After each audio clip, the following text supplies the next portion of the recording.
আমরা নিরাপত্তা বাহিনীর বেষ্টনের মধ্যে আমাদের ধর্ম পালন করতে চাই না। এরকম দেশ বানানোর জন্যই এত রক্তপাত, এত কিছু হলো। আমরা আমাদের যার যার মত, যার যার ধর্ম পালন করতে চাই, এই নিশ্চয়তা আমরা চাই। দশভূজা দুর্গাপূজার কাঠামোতে দেশ ও জাতির সব ধরনের ঐক্য সংহতির প্রতীক আছে। ধর্ম বর্ণ ভেদাভেদ ভুলে সকলকে একসঙ্গে কাজ করতে হবে। যত ধর্মীয় পার্থক্য থাকুক, মতের পার্থক্য থাকুক, যত রকমের পার্থক্যই থাকুক, রাষ্ট্র আমাদের প্রতি কোনো পার্থক্য করতে পারবে না। রাষ্ট্র দায়িত্ববদ্ধ সবাইকে সমান মর্যাদা দেওয়ার জন্য, সে যেই হোক, সে যে ধর্মেই বিশ্বাস করুক, যেই মতবাদে বিশ্বাস করুক, তার ধন অসীম ধনের অধিকারী হোক অথবা নিঃস্ব হোক, রাষ্ট্রের কাছে সে একজন নাগরিক। নাগরিকের সমস্ত অধিকার সংবিধানে লিপিবদ্ধ করা আছে। কোন সরকারের অধিকার নাই তাকে কোন জায়গা থেকে বঞ্চিত করা, ক্ষুদ্র পরিমাণেও বঞ্চিত করা। কাজে আমাদেরকে ওই একটা জায়গাতে সোচ্চার হতে হবে সবসময়। আমরা পারিবারিক অন্যান্য বিষয়ে খুব সোচ্চার হয়ে যায়, মাঝে মাঝে হতে হয়, কিন্তু এটা তার চেয়ে তো বেশি যেন সোচ্চার হয় আমরা নাগরিক। আমার প্রতি কোনো রকমের বৈষম্য করা যাবে না, কারণ রাষ্ট্র আমাকে নিশ্চয়তা দিয়েছে, একটা তালিকা করে দিয়ে দিয়েছে আমার প্রাপ্য কি।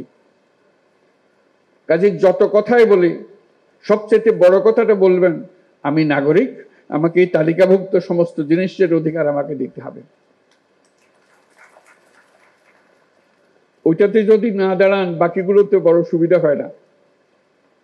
নানা কথার মার পেছে এদিক ওদিক করে ফেলে, এটাতে এদিক ওদিক করার কোনো সুযোগ নেই।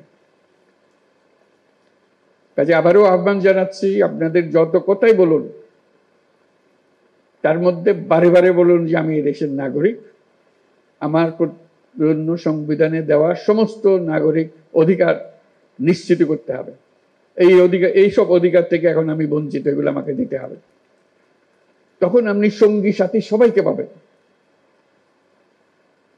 সারা দেশের মানুষ একসঙ্গে থাকবে, কারণ সবারই একই সমস্যা, তার নাগরিক অধিকার প্রতিষ্ঠা করা। আমরা বারে বারে লাঞ্ছিত হই, অপমানিত হই, আমরা নানা রকমের বৈষম্যের শিকার হই, যেহেতু ওই অধিকারের প্রতি আমাদের নজর নাই বা হতাশ হয়ে গেছি, অধিকারের কথা আর মুখে আসে না। এখন আসতে হবে। আমরা যে নতুন বাংলাদেশের কথা বলছি, তার মধ্যে এটা সবচেয়ে গুরুত্বপূর্ণ বিষয়, যে সবাইকে সব নাগরিক অধিকার নিশ্চিত করা, সেটা যেন আমরা করতে পারি। আরেকটা কথা বলেছিলাম, এখানে উল্লেখ হয়েছে যে আমরা নিরাপত্তা বাহিনীর বেষ্টনের মধ্যে আমাদের ধর্ম পালন করতে চাই না। আমরা নাগরিক হিসেবে মুক্তভাবে যার যার ধর্ম পালন করতে চাই, এই অধিকার আমাদের নিশ্চিত করতে হবে। আমরা আইন শৃঙ্খলা বাহিনী, নিরাপত্তা বাহিনী সবার প্রতি ধন্যবাদ জানাই, তারা তাদের ভূমিকা পালন করার জন্য। কিন্তু আমরা এমন একটা দেশ বানাতে চাই যেখানে এরকম নিরাপত্তা বাহিনীর বেষ্টিত হয়ে ধর্ম পালন করে একটা হাস্যকর জিনিস হয়। এটা কি কথা হলো? এটা কোন ধরনের দেশ বানালাম আমরা? এরকম দেশ বানানোর জন্যই এত রক্তপাত, এত কিছু হলো। আমরা সেটা চাই না।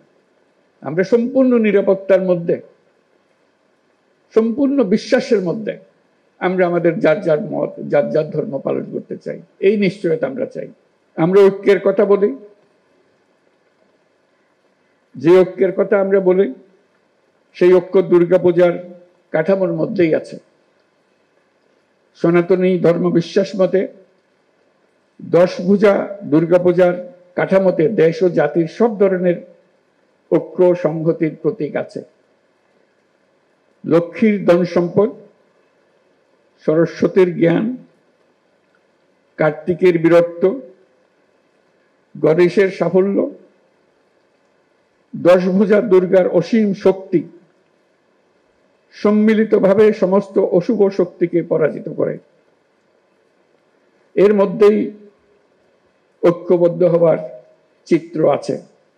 জ্ঞান নিয়ে, সম্পদ নিয়ে, শক্তি নিয়ে সবাই যার যার শক্তি নিয়ে ঐক্যবদ্ধ হলে আমরা সব অশুভ শক্তিকে পরাজিত করতে পারব।